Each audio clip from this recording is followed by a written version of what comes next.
Hare Krishna devotees, welcome to day 72 of our Bhakti Vaibhava seminar on Srimad Bhagavatam, 3rd Canto. And we are in the 25th chapter, which is titled The Glories of Devotional Service. And it is Lord Kapila explaining the glories of devotional service to Mother Devahuti. First of all, let's chant our prayers. Nama Om Vishnupadaya Krishna Prestaya Bhutale Srimati Bhakti Vedanta Swaminiti Namane Namaste Saraswati Deve Gauravani Pracharane Nirvishesha Shunyavadi Paschachade Shatarane Sri Krishna Chaitanya Prabhu Nityananda Shri Advaita Gadadhar Shivas Adi Gaura Bhakta Vrinda Hare Krishna Krishna Krishna Hare Hare Hare Rama Rama Rama Hare Hare Vanchkalptarubhyas Cha Kripa Sindhubhya Eva Cha Patitanam Pavanebhyo Vaishnavebhyo Namo Namaha. Srila Prabhupada Ki Jai.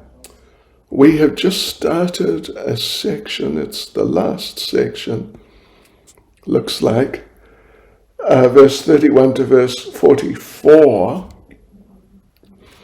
Kapila responds further to Devahuti's further questions and requests and so on. Okay, so right, verse 34, and it's the last section in the book, actually. We've already read through all the translations, and we've started on the purport, reading the verses and the purports. Right, so let's get into it. Verse 34. A pure devotee who is attached to the activities of devotional service and who always engages in the service of my lotus feet never desires to become one with me. Such a devotee who is unflinchingly engaged always glorifies my pastimes and activities. Now, there's an extensive purport. It's pretty extensive, 4 paragraphs. Anyway, that's fine. Let's get into it.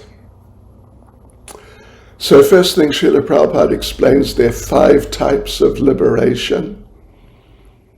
And one of them is to become one with the Lord, to give up, Prabhupada says, to forsake one's individuality. This is called ekat matam. So a devotee never accepts this one of the 5 types of liberations.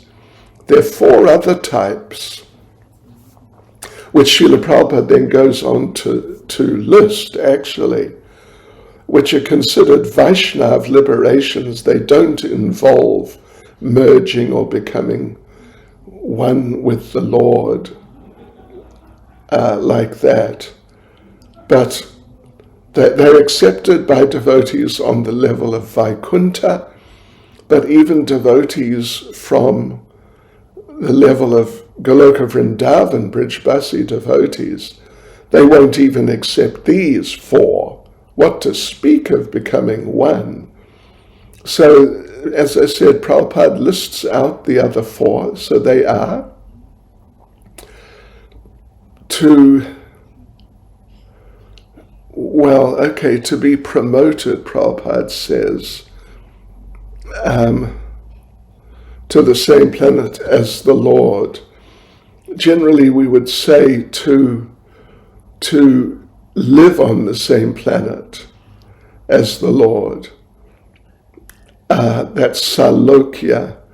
Then to associate personally with the Lord, which, is sort of related to living on the same planet, but obviously it's much closer than simply living on the same planet. Then the third one, to achieve the same opulence as the Lord. And the fourth, to attain the same bodily features as the Supreme Lord.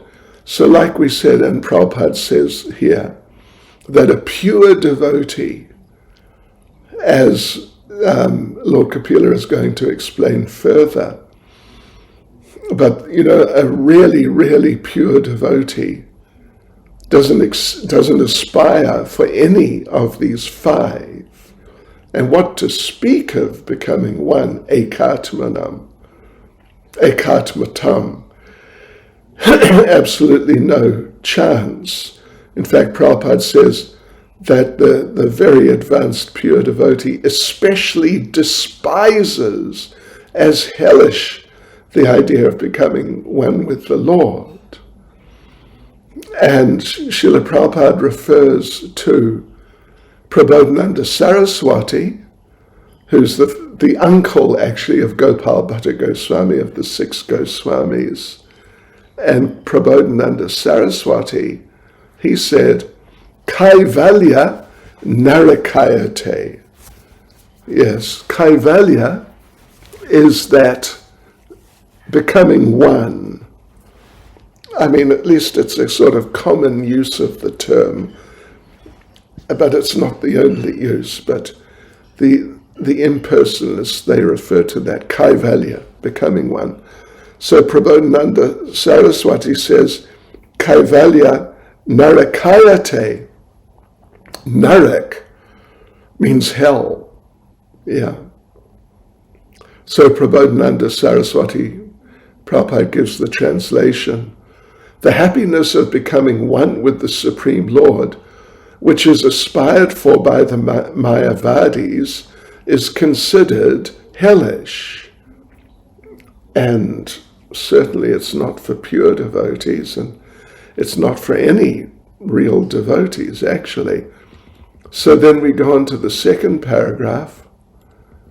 Prabhupada makes an interesting point. There are many so-called devotees, so they're not really serious devotees. Perhaps not in parampara. Certainly if they're not from parampara. But they're so-called devotees of whatever type. And they think that in the conditioned state we worship the Lord, but ultimately there's no personality, that the absolute truth is impersonal. So these are not Vaishnavas. These are like some version of impersonalists. They think the absolute truth is impersonal, and that a devotee or whoever just imagines that the absolute truth has a personality. And the fact is, interesting point, that actually the Mayavadis, the impersonalists, don't really merge into the Lord as such, but into his effulgence, the Brahmajyoti. Yeah. So, in terms of a Chincha Bhed Tattva, the Brahmajyoti, there is some oneness because it's his effulgence. It's his effulgence, so there's some oneness there, but it's not like an absolute oneness. So the devotees don't accept any type of merging, really. They'd rather, they get greater pleasure by serving him, so therefore they always think how to serve him. And Prabhupada concludes the purport by saying, not the purport, sorry. Prabhupada concludes the paragraph by saying, they're always the devotees, this is now the devotees, who their greatest pleasure is serving the Lord. They're always thinking how to serve him. Prabhupada says, they're always designing ways and means to serve the Supreme Lord, even in the midst of the greatest obstacles of material existence. Then the third paragraph, the Mayavadis, they think the descriptions of Krishna's pastimes and the different avatars and so on, different forms of the Lord, they're just stories. But, and even like they're mythological. But actually they're not just stories, they are historical facts. And they are actually absolute truth. So Prabhupada points out the term Mama Purushani. Prabhupada says it's significant. It means my glorious activities. And the devotees, of course, they're very attached to glorifying the glorious activities of the Lord, and they find them those activities glorious. Whereas the Mayavadis, they can't even think about them, because they think they're just mythology, and what they're talking about doesn't even really exist. But Prabhupada raises an interesting point that without personal existence, how can there be activity? Like, it's a type of example, it's not absolute, but gives an idea. The trees move when the wind blows. So you could say, well, the trees are active, but they're not really. They're just standing there and being blown by the wind. So without personal activity, how can there be, without personal existence, how can there be activity? So anyway, Prabhupada says the impersonalists, they take the activities mentioned in Bhagavatam, Bhagavad Gita, etc., as fictitious stories, and therefore Prabhupada says, interestingly, they interpret them most mischievously. Yeah. They have no idea about the Lord, and they just unnecessarily poke their noses into Shastra and interpret in their speculative, deceptive ways in order to mislead the innocent public. So they're very dangerous. And we mentioned a few days ago, Lord Chaitanya warned us, don't hear from Mayavadis. Mayavadi Bhashya Shunale Haya Sarva Nasha is the statement of Lord Chaitanya. That if you listen to the Mayavadi Bhashya, the Mayavadi explanations, then Shunale, well, that means to hear, then everything nasha, everything will be destroyed. Means your Krishna consciousness will be destroyed. So Prabhupada says they'll spoil, if you hear from them, they'll spoil the whole process. And the person hearing from them will never be able to come to the path of devotional service, or at best, only after a long time. Right, so then there's a fourth paragraph. It is a very extensive purport. Lord Kapila says very clearly that bhakti activities in devotional service, they are transcendental to mukti, to liberation. So this is called panchama purushartha. There's the idea of purushartha, benefit for humans. It means dharma, artha, kama, moksha, religion, economic development, sense gratification, and then moksha, mukti, liberation. But what we're talking about here is panchama purushartha. Those four are generally considered purushartha, very useful, valuable things for people. But there's normally just these four. So this is now the fifth one. Right. So bhakti is transcendental to those four: religion, economic development, sense gratification, and liberation.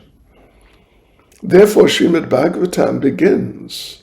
This is now verse 2 of the whole Srimad Bhagavatam. Bhagavatam begins by saying that all pretentious religion is completely eradicated from Srimad Bhagavatam. Dharma projita kaitavotra paramo nimatsaranam satam.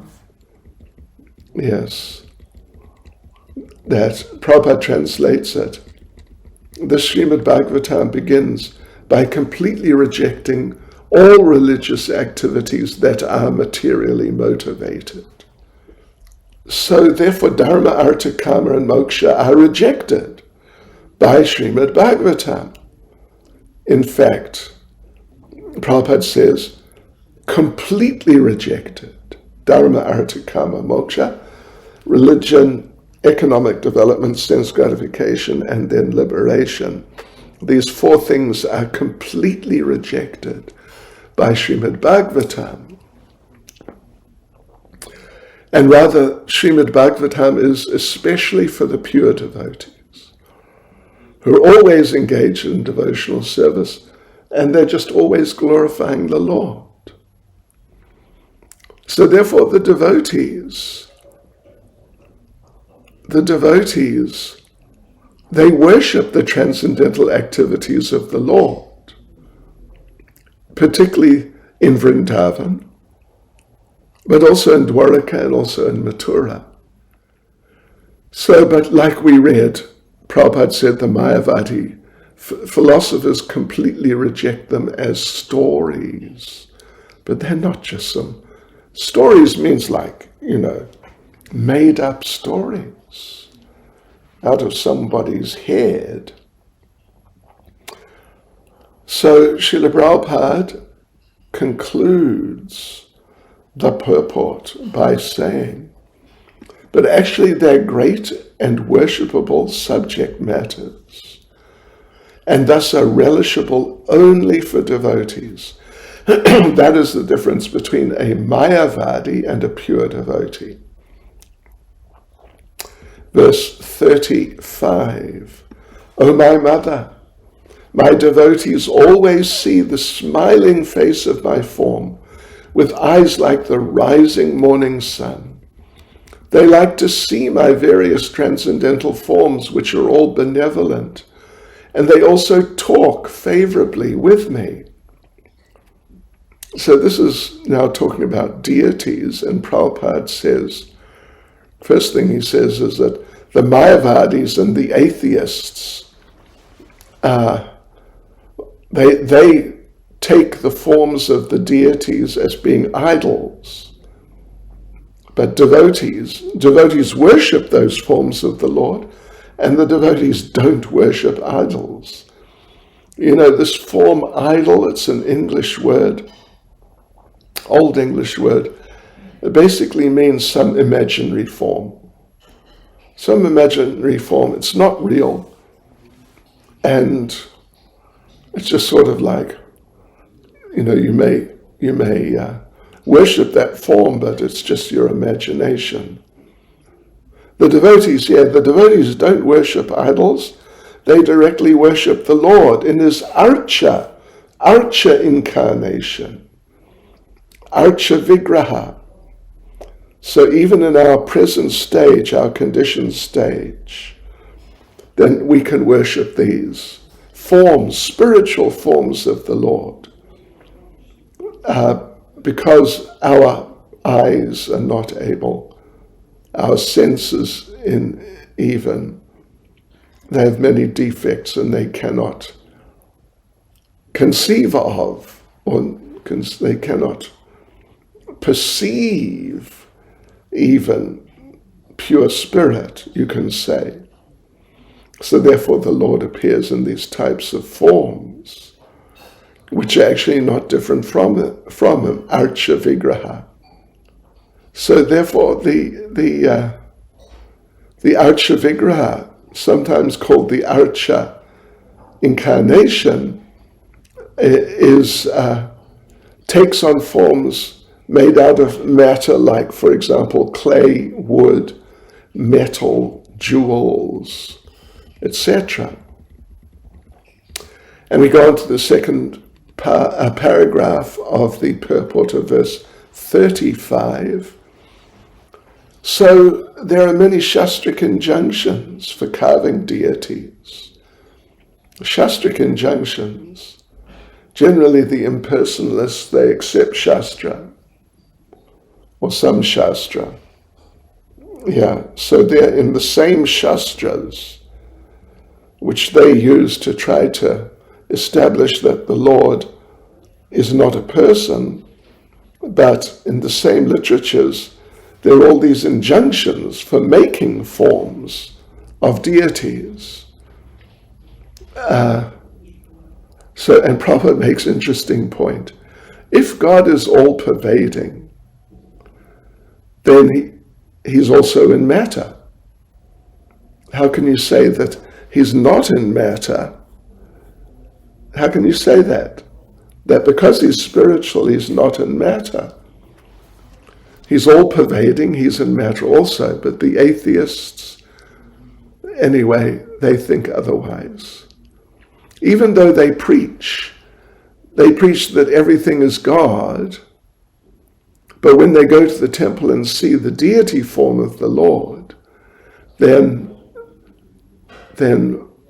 well, why is the deity not God?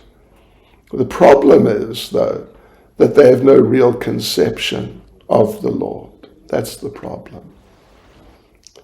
So, the devotee's vision, though, when the devotee sees the deity form of the Lord, for the devotee, it's a completely different experience.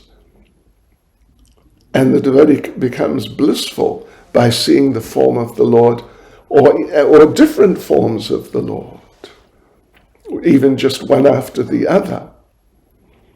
And Prabhupada makes the point that as soon as the devotees see the deity, they feel loved. They feel love.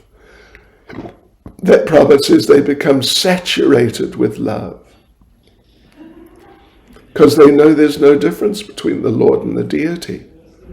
So they appreciate seeing the deity and his body decorated nicely. So the guru, it's the duty of the guru to teach these things, to teach how to decorate the deity, how to clean the temple, to teach all these things, how to worship the deity, right? And therefore the deities are very benevolent. Devotees sometimes express their minds to the deities. And sometimes, even many times, Prabhupada says that in many instances the deity also gives answers. Yes, sometimes he informs through dreams. Maybe you've had the experience, I've had it, that you're trying to understand some point, but it's difficult, and so it takes some time. You're thinking about it for some, like even days, or even weeks perhaps. Then one day you're sitting in the class, and suddenly the devotee giving class suddenly just starts talking about that particular thing you're concerned about, and you realize, hey, yeah, this is good. He's clarifying everything very nicely. So the devotee appreciates that. So Srila Prabhupada concludes the purport by saying, Kapila Muni is explaining how the devotees see the decorated body and face of the deity and how they speak with him in devotional service. On to verse 36. Upon seeing the charming forms of the Lord, smiling and attractive, and hearing his very pleasing words, the pure devotee almost loses all other consciousness. His senses are freed from all other engagements, and he becomes absorbed in devotional service. Thus, in spite of his unwillingness, he attains liberation without separate endeavor. Okay, so let's have a look at the purport here. It's an extensive purport. It's not short at all. So Prabhupada explains there are 3 levels of devotees. First class, second class, third class. First class means Uttama Adhikari, second class is Madhyam Adhikari, third class is Kanishta Adhikari. So Prabhupada makes the point, very interesting. Even the third class devotees are liberated souls, even though they don't have knowledge. Simply by seeing the deity, they lose consciousness of other things. Yeah. Simply by being fixed in devotional service, engaging the senses in the service of the Lord. So Prabhupada says, one is imperceptibly liberated. And this is confirmed in Bhagavad Gita, Brahma Bhuyaya Kalpate. So this means, Brahma Bhuyaya Kalpate means that in our original state we are Brahman, part and parcel of the Supreme Brahman, but simply we forgot. So we became overwhelmed and caught by Maya. Otherwise, we're eternally Brahman. So Prabhupada continues in a second paragraph. When one is trained to become conscious of his position, then he understands that that the devotee is the Lord's servant. Yeah. Brahman, Prabhupada says, refers to a state of self-realization.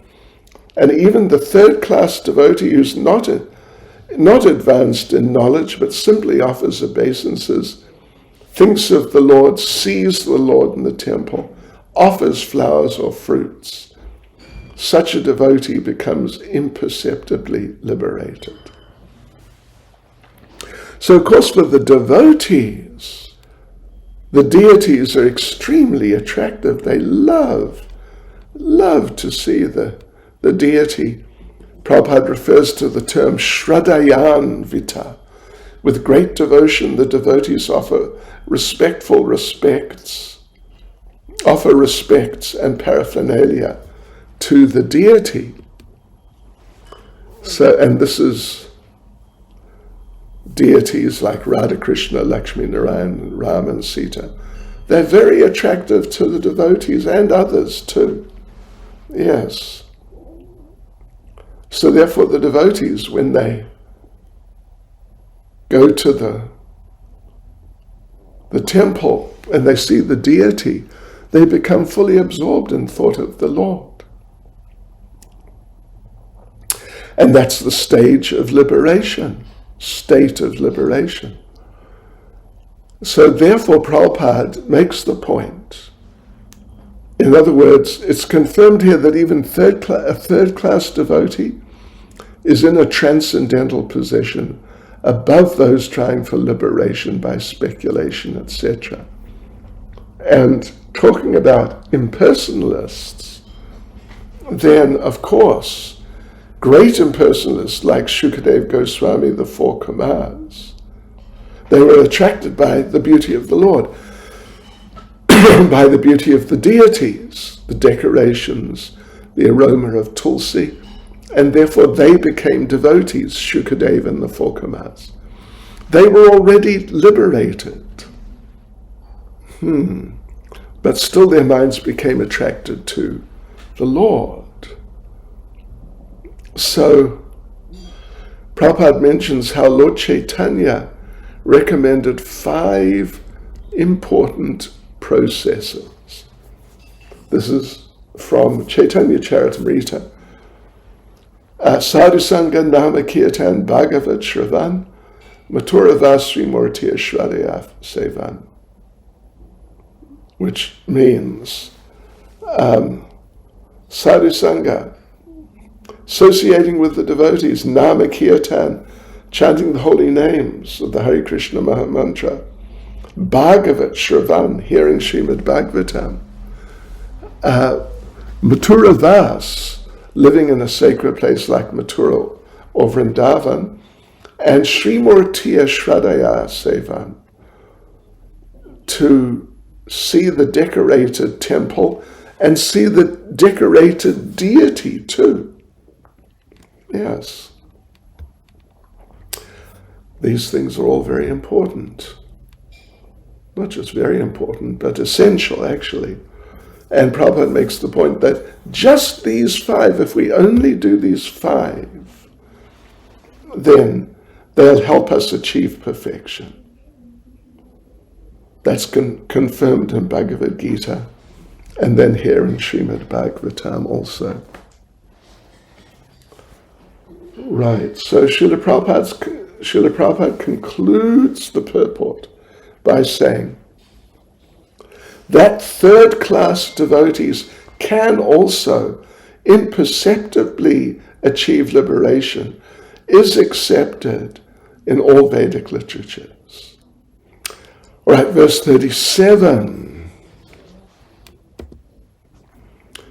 Thus, because he's completely absorbed in thought of me, the devotee does not desire even the highest benediction obtainable in the upper planetary systems, including Satyaloka. He does not desire the 8 material perfections obtained from mystic yoga, nor does he desire to be elevated to the kingdom of God. Yet even without desiring them, the devotee enjoys even in this life all the offered benedictions. So in the verse itself, you'll see the second word in the first line is vibhuti, means opulences. So Prabhupada makes the point that the vibhuti or opulences offered by Maya, they're of many varieties, all sorts of material varieties. Anyway, Prabhupada gives some sort of statistics and ideas of how better than this planet is life in the higher planets. Yes. Like Chandraloka, or higher, like Mahaloka, ultimately Satyaloka. So on these planets, the life duration is longer. On the moon, our 6 months is 1 day. So Lord Brahma's 12 hours is inconceivable to our mathematicians. And this is all Maya. But then there are opulences achieved by yogis of mystic powers, but they're all material. So by the grace of the Lord, the devotee can achieve great success by willing. But the pure devotee is not interested. Yeah, mystic powers and all these types of things, the pure devotees are not interested. So Lord Chaitanya Mahaprabhu, of course, taught us, na dhanam, na janam, na sundarim. We should not desire opulence, reputation, beauty. Just desire to be absorbed in devotional service. Even if you don't get liberation, but in the future you'll take to devotional service again, So anyway, for the devotees, liberation is guaranteed. But even if a devotee has to take birth again, at least they can take birth in some higher situation, in the higher planets, and Vaikuntha also. So Prabhupada points out, it's especially mentioned Bhagavatim Bhadram, that Bhagavatim Bhadram means the blissful kingdom of God. So the thing is, in Vaikuntha everything is peaceful. Everything is eternally peaceful. But a pure devotee doesn't even want to go to Vaikuntha. Srila Prabhupada concludes the purport by saying, but still he gets that advantage. He enjoys all the facilities of the material and spiritual worlds, even during the present lifespan. 38. The Lord continued, my dear mother, devotees who receive such transcendental opulences are never bereft of them, neither weapons nor the change of time that can destroy such opulences, because the devotees accept me as their friend, their relative, their son, preceptor, benefactor, and supreme deity. They cannot be deprived of their possessions at any time. Again, there's a substantial purport. There's a really substantial purport. So anyway, Bhagavad Gita explains that one may be elevated to Brahmaloka by piety, by dint of pious activities. But when the effects of such pious activities are finished, one comes back to this earth to begin a new life of regular activity. So in other words, to go to Brahmaloka is not a permanent solution. And what to speak of lower heavenly planets. But still, despite that, the assets of the devotees, their devotional service, the opulence of Vaikuntha, even on this planet is never lost. So here Kapila addresses Devahuti as Shantarupa, indicates the opulences of the devotees fixed in Vaikuntha atmosphere. That Vaikuntha atmosphere is called Shantarupa because it's in the mode of pure goodness, there's no disturbance from rajas and tapas. Okay, once you're fixed in devotional service, your position is never lost, and pleasure and service increase unlimitedly. In Vaikuntha, well, here our activities, of course, are controlled by different demigods. But in Vaikuntha, there's no influence of time or of demigods, because there are no demigods there. So here our different activities are controlled by demigods, even to move the hand or the leg. But in Vaikuntha, there are no demigods. There's no influence of demigods or of time. Therefore, there's no question of destruction. So when time is present, when the time element is present, then there's the certainty of destruction. Yes. Certainty of distraction. But when there's no time element of past, present, and future, then everything is eternal. So therefore the verse uses the words na nangshyanti, the transcendental opulences. The transcendental opulences are never destroyed. Right, on to the second paragraph.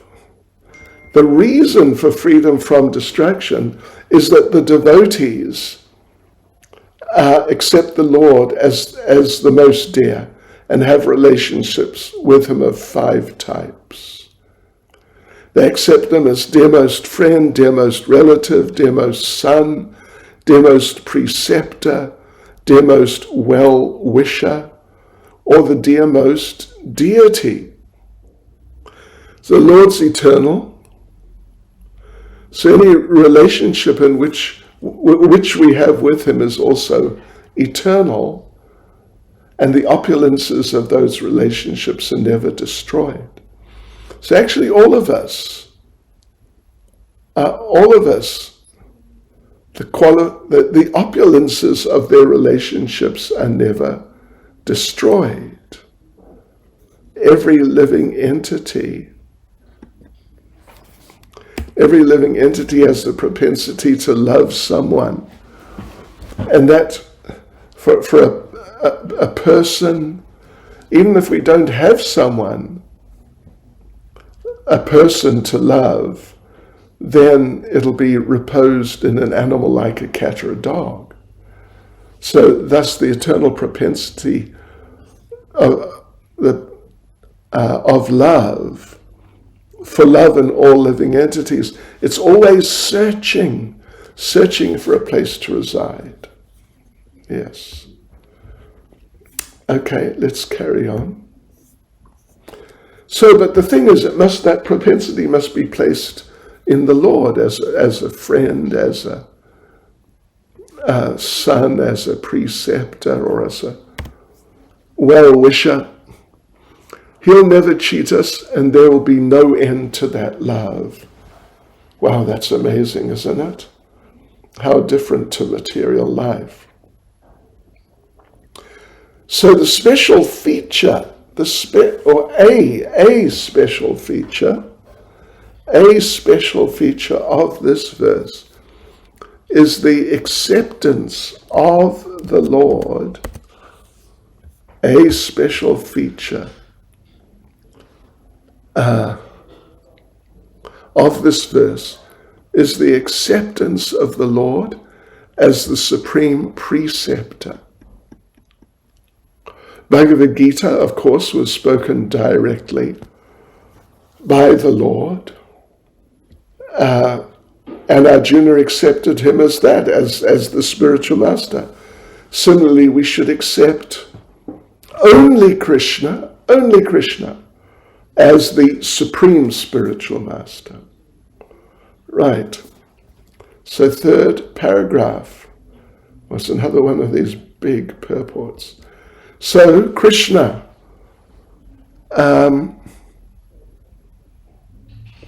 Krishna means Krishna and his confidential devotees. He's never alone.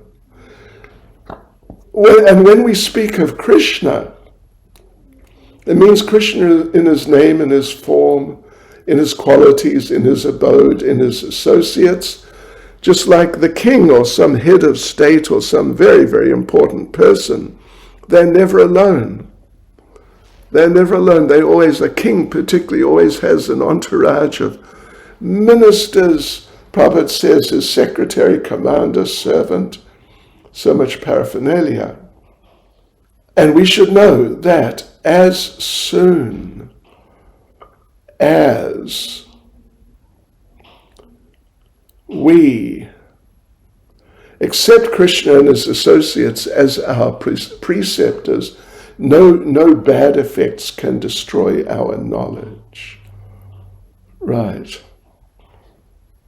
Otherwise, in the material world, the knowledge is acquired. The knowledge which is acquired changes because of the influence of time.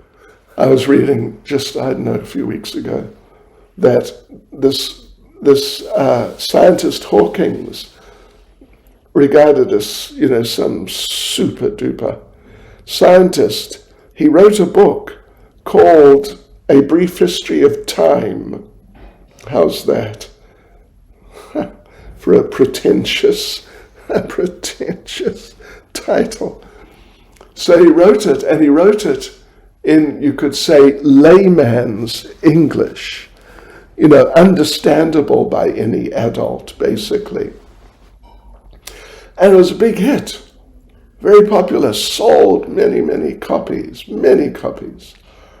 But then I was reading, then he died, and I was reading on that just before he died, he told the fellow who helped him with the book, the language and everything, he told him that actually there were many mistakes in that book, A Brief History of Time.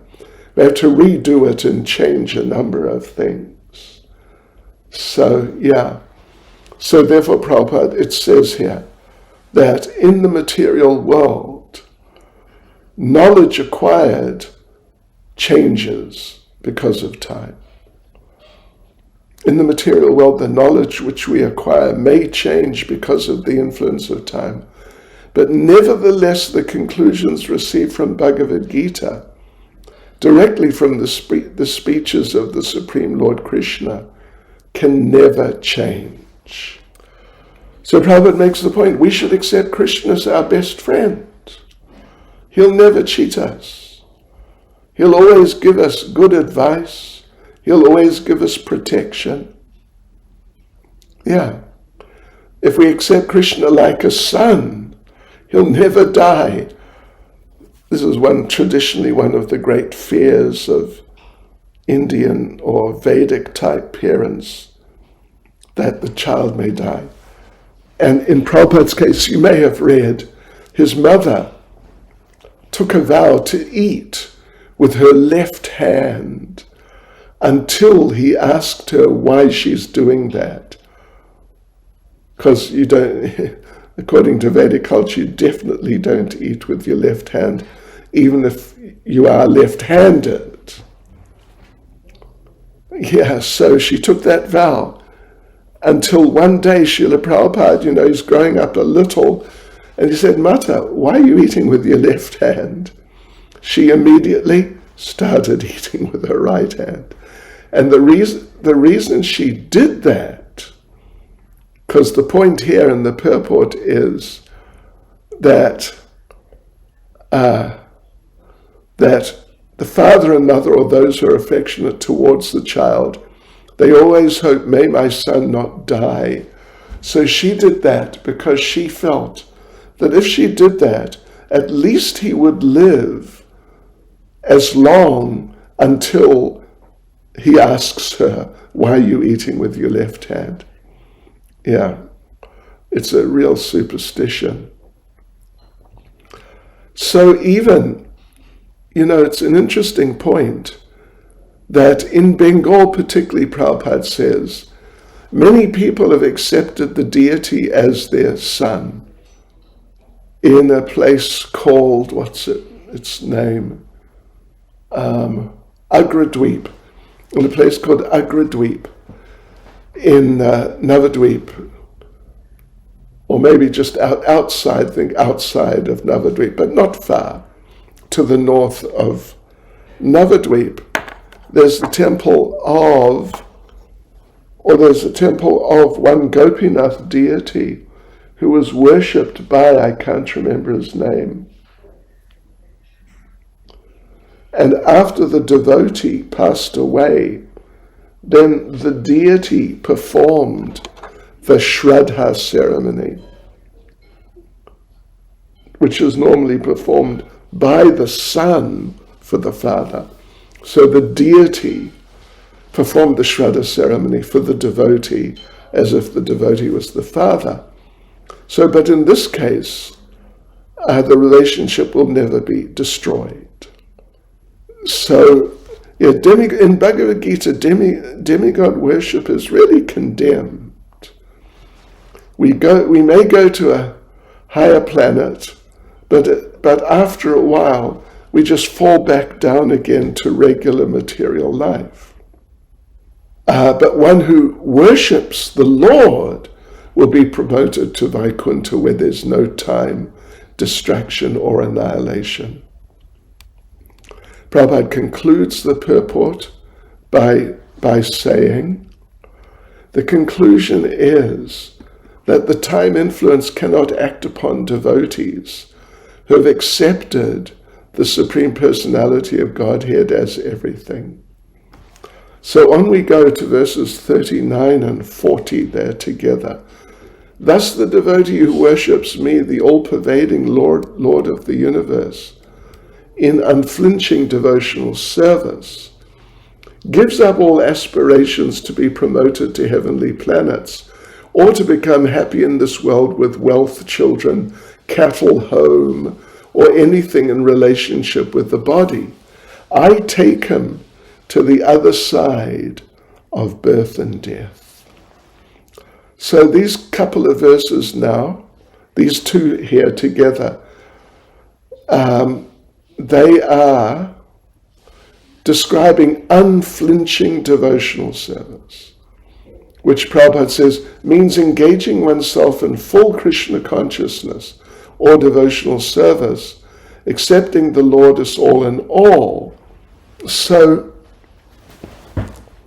seeing the Lord as all-inclusive, anyone who worships him with faith automatically achieves all other opulences and has performed all other duties, because the Lord is all-inclusive. So he includes all opulences, and worshipping him includes all other duties, because he's all-inclusive. And the Lord therefore promises to take the devotee to the other side of birth and death. And Lord Chaitanya recommended that if we want to go beyond birth and death, we should have no material possessions, which means we mustn't try to be happy in this world or to be promoted to higher planets, not try for wealth, children, house, cattle. So let's have a look at the second paragraph. It's another substantial purport. So the devotee, it imperceptibly achieves liberation. And how this happens has been explained. So for the conditioned soul, Prabhupada says there are two statuses of life. One status is whatever situation you're in this present life, and the other is in terms of our preparation for the next life. So if we're in goodness, we may go to higher planets. In passion, we may remain here. In ignorance, maybe become animals or lower humans.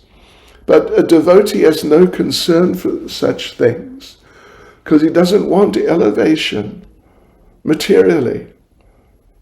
Doesn't really care, high grade of life, low. Prabhupada says that the devotee prays, my dear Lord, it doesn't matter where I'm born, but let me be born even as an ant in the house of a devotee. Yeah. So a pure devotee doesn't pray for liberation. In fact, he generally thinks he's not fit for it. But let me take birth even as an ant, but in the house of a devotee. Prabhupada makes an interesting point. If in this life I'm trying to become a devotee, it doesn't mean that in my previous lives I was 100% pious. So that's not possible. A devotee therefore is always conscious of his real position, and only by full surrender, by the Lord's grace, are his sufferings reduced. And Prabhupada in this regard quotes Bhagavad Gita 18:66, Sarvadhamma parityajya mamekam sharanam vraja. But still, even though we're doing that, which is great, doesn't mean that seeing we've surrendered to the Lord, that we didn't commit any misdeeds in a past life. Rather, the devotee thinks, for my misdeeds may I be born again and again, but my only prayer is that I may not forget your service. So the devotee continues, Prabhupada says, may I be born again and again, but let me be born in the home of your pure devotee, so that I may again get a chance to develop myself. Third paragraph. So pure devotee, not anxious to elevate himself in his next birth. In fact, he's already given up that sort of hope, and he feels satisfied with whatever the Lord gives. So not worried about improving social status, education status of children, but not neglectful, very dutiful, but just doesn't spend time on uplifting household or social life. Fully engages in devotional service, and for other things just gives as much effort as necessary, or doesn't over-endeavor, doesn't even care for the next life, or for family, children, or society. And fully engaged in devotional service. And in Bhagavad Gita, Krishna says, without the knowledge of the devotee, the Lord arranges for him to be immediately transferred to his transcendental abode, just after leaving the body. So therefore he doesn't go to another womb, which happens with ordinary living entities. By the Lord's special mercy, he goes to the spiritual world and associates with the Lord. And how it is explained, how is it possible, is explained in the following verses. So Prabhupada concludes the purport by saying, that is the inconceivable power of the Supreme Personality of Godhead, who is favorably disposed to the pure devotees. So then Prabhupada, then we go on to verse 41. The terrible fear of birth and death can never be forsaken by anyone who resorts to any shelter other than myself. For I am the Almighty Lord, the Supreme Personality of Godhead, the original source of all creation, and also the Supreme Soul of all souls. So Prabhupada explains here that this indicates that the cycle of birth and death cannot be stopped unless you're a pure devotee. You need the mercy of the Lord. You must be favored by the Lord. You can try to understand the absolute truth by speculation, try to realize the self by mystic yoga or whatever, but if you don't surrender to the Lord, there's no way you're going to get liberation. So, how's this? Listen to this. So does that mean that those who are doing penance and austerity strictly are endeavoring in vain? What do you think? What do you think? The answer is yes. Because Bhagavatam confirms 10.2.32. My dear lotus-eyed Lord, there are persons who are puffed up with the thought that they have become liberated or one with God or have become God, but in spite of thinking in such a puffed up way, their intelligence is not laudable. They are less intelligent. So their intelligence is not even purified. In purified intelligence, you can only think of surrendering.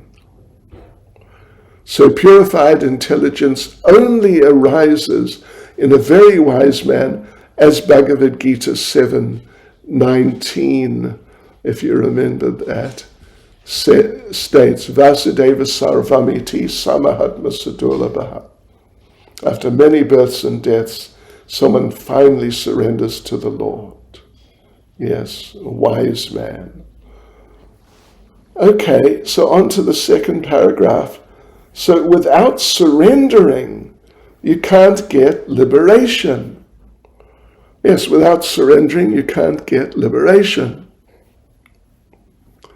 Bhagavatam refers again to the same verse, 10 to 32 again. Yeah, they fall down. So, I mean, you can read through it. It's the same verse as was referred to and paraphrased in the immediate previous paragraph. So you have to engage in service to the Supreme Brahman. That's Bhakti. And unless you become Brahman, you cannot serve Brahman. Without realizing we're Brahman means servitors of the Lord. If we simply in our minds just imagine we're Brahman, then there's no real realization, it's just theory. We have to realize and engage in devotional service. Then we can stay in the Brahman status, otherwise we'll fall down. And third paragraph, the Bhagavatam, well, it's again referring to the same verse, 10 to 32. It's the same verse.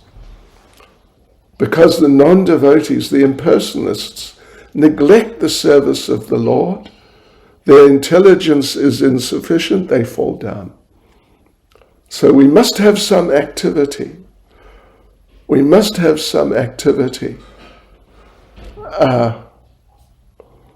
If we don't do transcendental service, we'll do material service. Yeah, that's the situation. We need some activity.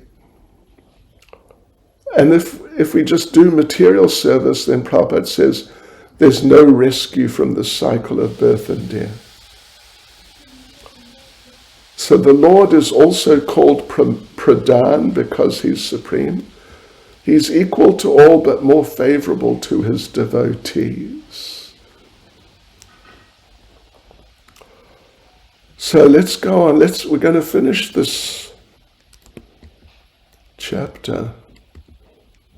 We're going to have to move along. 42. It's because of my supremacy that the wind blows out of fear of me. The sun shines out of fear of me, and the Lord of the clouds, Indra, sends forth showers out of fear of me. Fire burns out of fear of me, and death goes about taking its toll out of fear of me. So, okay, Prabhupada discusses natural laws are going on because of Krishna's superintendence. They're not working automatically. The Vedic literatures talk about what was discussed in the verse, different things controlled by Indra or the sun god or whoever. But Krishna is above the demigods. Demigods are ordinary living beings. But due to being faithful in devotional service, they have been promoted to their posts. Therefore, they're called Adhikari Devata. They're departmental heads. And the government of the Lord consists of millions of planets in millions of universes. Yeah, so it's a big job. Huge government, requires many assistants. And the demigods are like the Lord's limbs. And because he's behind it all, everything works very nicely, punctually, regularly. So final paragraph here, 42. Anyone who's taken shelter of the Lord is completely protected from different influences, no longer serves or is obliged to anyone, not disobedient to anyone, but his thoughts are always engaged in service of the Lord. So these statements the Lord makes about things, air blowing, wind, fire, I mean, air blowing, fire burning, etc. They're not sentimental. They're real. They're not imaginary like the impersonalists say. They're real. And Prabhupada gives some quotes right at the end of the purport there, verse 42. By fear of from the Vedas, by fear of the Supreme Lord, the wind god and the sun god are acting, etc. Verse 43, the yogis equipped with transcendental knowledge and renunciation and engaged in devotional service for their eternal benefit take shelter of my lotus feet, and since I'm the Lord, they're thus eligible to enter into the kingdom of Godhead without fear. So Prabhupada makes the point, interesting point, anyone who really wants to go back to Godhead is actually a mystical yogi. And the term used here is yuktena bhakti yogena, that those yogis or mystics who engage in devotional service are the first-class yogis. At the end of the 6th chapter of Bhagavad Gita, Krishna says that the first-class yogis always think of him, yogi namapi sarvesham. And they're not without knowledge and renunciation, but they just get it automatically from the Lord by their bhakti yoga. Yes, ahoitaki, without any cause. Even if a person's illiterate, knowledge is revealed to him because of devotional service. So therefore the Vedic literatures say that one who has full faith in the Lord and spiritual master, for them all the imports of the Vedic literatures are revealed. He doesn't have to seek separately. Yeah. So if there's a lack of knowledge and renunciation, it's due to a lack of devotional service, a lack of full devotional service. Okay, verse 44, last verse. Therefore, persons whose minds are fixed on the Lord engage in the intensive practice of devotional service. That's the only means for attainment of the final perfection of life. So Prabhupada quotes the words mano mayarpitam, which mean mind fixed on me. They're significant. We should fix our minds on the lotus feet of the Lord or his incarnation. This is the way of liberation or perfection. So Ambarish is a classic example of this. Fixed his mind on the lotus feet of the Lord, spoke only on the Lord's pastimes, smelled only the flowers and tulsi offered to the Lord, walked only to the temple, engaged his hands only in cleansing the temple, engaged his tongue in tasting the foodstuff offered to the Lord, engaged his ears in hearing the pastimes of the Lord. All his senses were engaged. So first thing, mind should be engaged at the lotus feet of the Lord, steadily, naturally. And because the mind is the master of the senses, then when it's engaged, all the other senses become engaged. This is bhakti yoga. And in this way, all the senses are controlled. Yes. Otherwise, otherwise you can't control the senses. And the example is given of a child. Yeah, it's very difficult. How long can they just stay in one place? And Arjuna complained of this to Krishna. Chapter 6, verse 34, Chanchalam hi mana Krishna, my mind is too agitated. So, best course is fix the mind on the lotus feet of the Lord, seriously engage in devotional service, and all Krishna conscious activities are on the highest perfectional level of human life. Srila Prabhupada ki jai.